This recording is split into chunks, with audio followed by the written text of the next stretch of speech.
Welcome to Sweet Life Beat Life. We hope this video helps. You start by making sure you can actually record. Either you are the meeting host or the host has given you permission. Once done, open iPhone settings, add screen recording to Control Center so you can access it quickly. Then sign into the Microsoft Teams app with the account that has recording rights and join the meeting.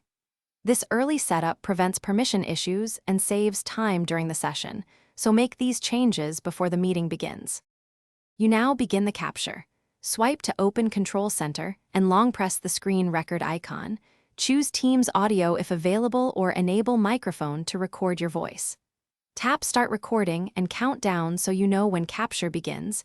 You'll see the red status bar or bubble. Make sure to announce recording to participants for consent and clarity. This method records the app screen and audio. It's reliable because it captures everything shown on your screen and provides an archival file in Photos. To finish, tap the red status bar or open Control Center and stop recording. The video automatically saves to Photos so you can trim or edit it immediately. Once edited, upload to the Teams chat or stream for sharing, and delete local copies if privacy requires.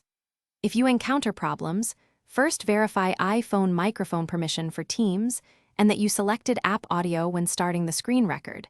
Restart Teams if audio still fails. This quick troubleshooting fixes most capture issues.